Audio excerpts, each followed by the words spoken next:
I want to talk to you people for just a minute. Not as Tom the newsman. We've been together for 40 years, you and I. It's time to take precautions. It's time to protect yourself. This is not going to be like anything that we've ever seen before. Think of Katrina. Think of what Hugo did. Think of Baton Rouge. We're in for a terrible, terrible experience. And just from me to you, I want to read this statement to you that we got from NOAA just a little while ago. It says, attached is our noon Eastern Daylight Time briefing on Major Hurricane Matthew. These are the main points. Catastrophic damage is anticipated for coastal areas. Catastrophic damage.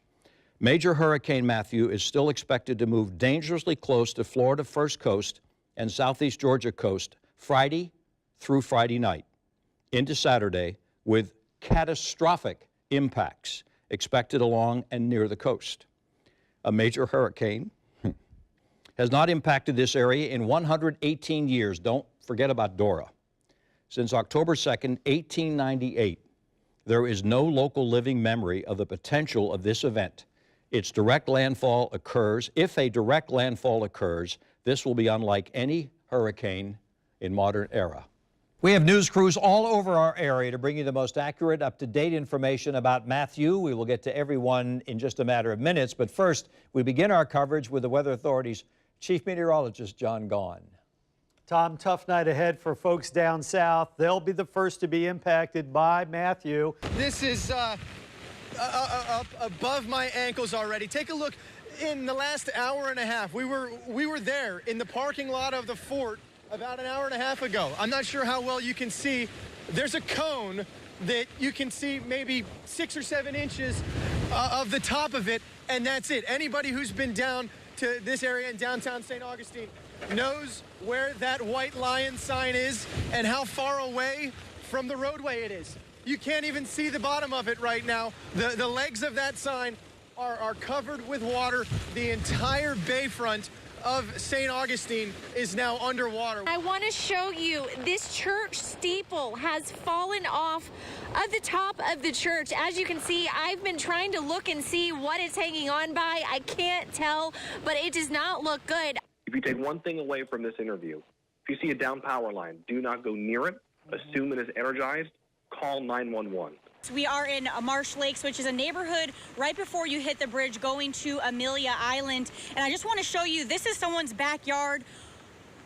Pretty much, it is a lake now. We have some pictures from Jacksonville Beach where the water just keeps rising. We've been watching the flooding there, and it's only getting worse as the worst of the storm is upon us. There you can see where the berm has been breached. This is an aerial picture, obviously, and look at the flooding in the streets. This is what we've been warned about, and this is what John Gahn has told us was going to happen. The tree on the car completely damaged, so a blessing that these people were not home. I want to show you just how badly flooded this intersection is just when you start to go down King. This is right in front of the ABC store, and you can see that water is almost up to the raised parking lot in front of the ABC store.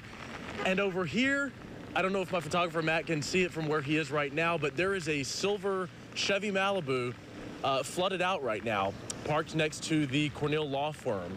That is just one example of the cars we have seen flooded out here throughout St. Augustine today as the hurricane has moved through.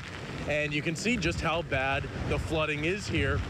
And we have seen so much of that. We've also seen debris in the roads. We've also seen trees down, from palm trees to pine trees to oak trees, all over the city. And that is something they're going to be dealing with in the days and weeks to come as they try to clean things up here. And let me show you out here. Let me show you the Jacksonville Beach Pier. Now, obviously, it's just the pier, it's just property, but it shows the extent of the damage. Look at that. The pier is being ripped away as we speak. The pier being ripped away as we speak. The end of it is gone. A lot of the structures are gone. These waves are just huge. The storm surge is 5 times what I've ever seen here. And it's a sobering sight. It's a sobering sight for people that are here, for people that are hunkered down, that are in their homes, maybe in their businesses, or people that own homes or have family or friends here, because It's really bad. And if you go to the south, if you go to the north of us, there's flooding all over, flooding absolutely in people's homes. I am right off of US 1. That's in front of me, behind me. All of these side roads, all up and down US 1 are flooded. Look at these people out walking. Look at these cars. These cars have been swallowed whole by all of this water. So we want to tell you a little bit. Let's see who. So they have obviously just pulled up here beside us.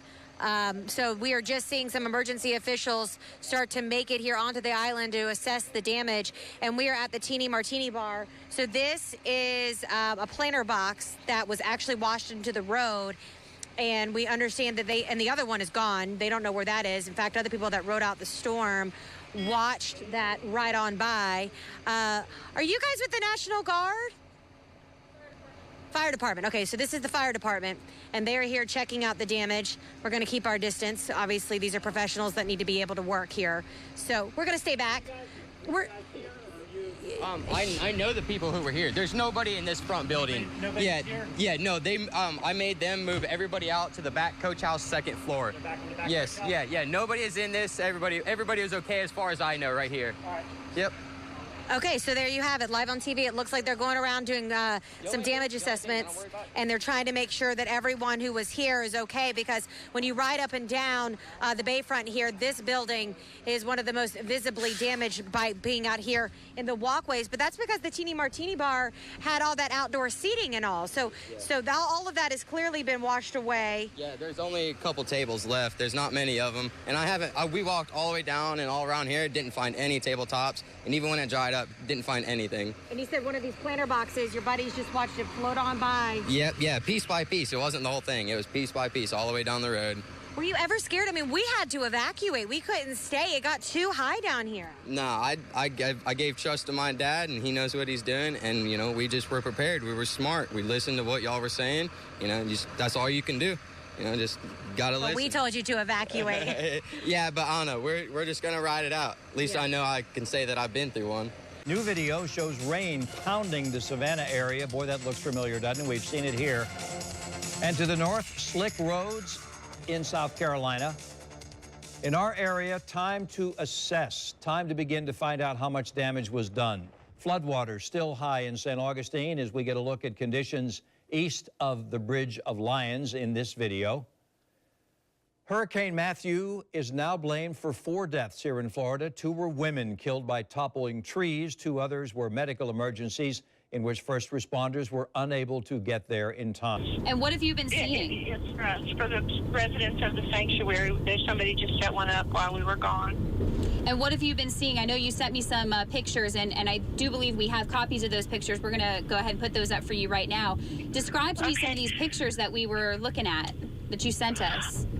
Well, some of the pictures are somebody posted on Instagram a couple walking in the sanctuary right in the entrance.